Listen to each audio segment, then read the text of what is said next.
The early morning sunlight filtered through the sheer curtains, casting a soft glow over the room as I stood before my wife's closet.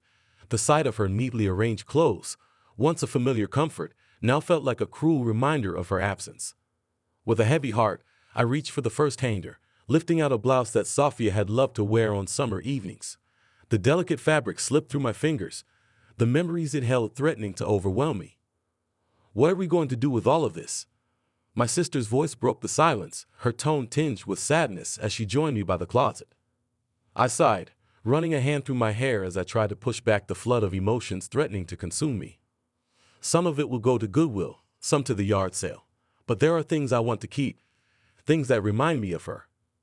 My sister nodded, her expression sympathetic as she reached for a box to start packing.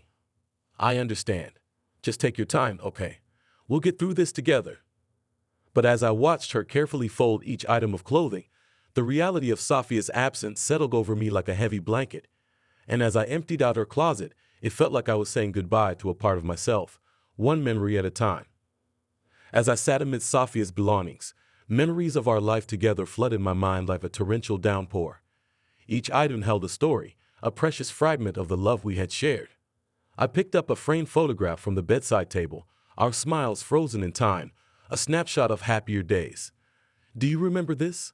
I asked aloud, my voice barely a whisper as I turned to my sister, who was carefully wrapping a delicate vase. She glanced up, her eyes soft with understanding.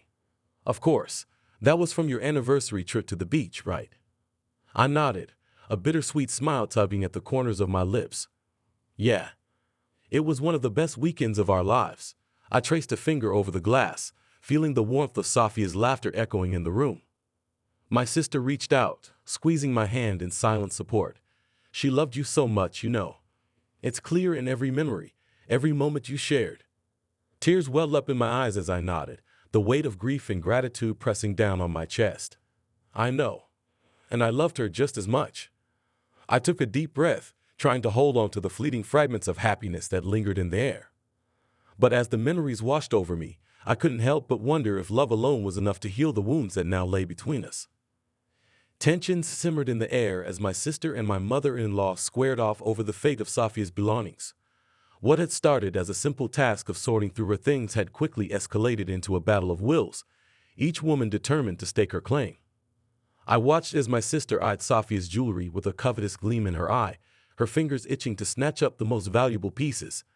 "Those were Sophia's favorite earrings," I said softly, my voice barely audible over the mounting tension. My mother-in-law shot me a sharp look, her lips pressed into a thin line of disapproval.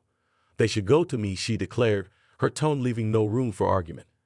After all, they were family heirlooms passed down through generations.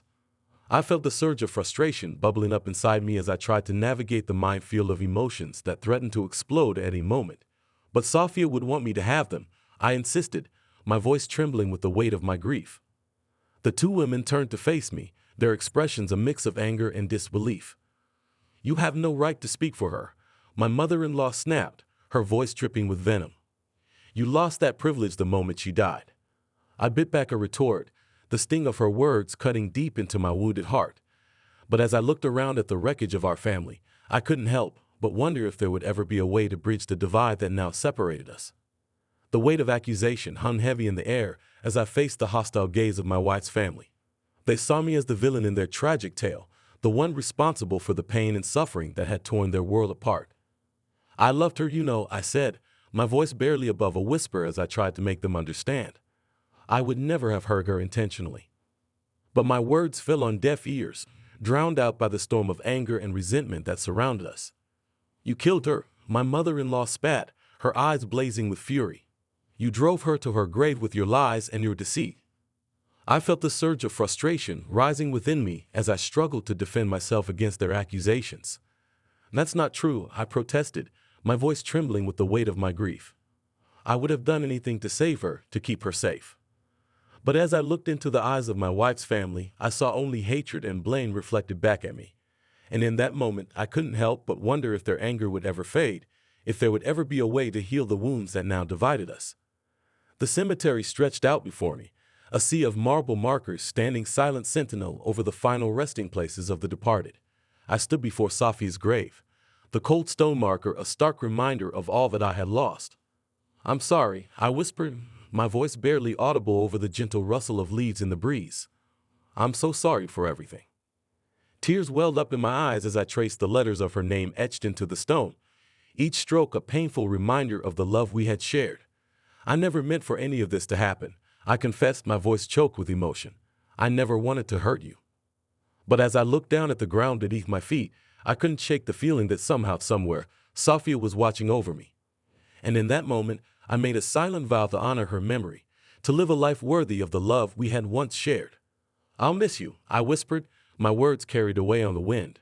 "But I'll carry you with me always." And as I turned to walk away, I felt a sense of peace settle over me, the weight of grief and guilt lifting from my shoulders. For in that moment, I knew that no matter where life took me, Sophia would always be with me, guiding me, watching over me, and loving me, forever and always.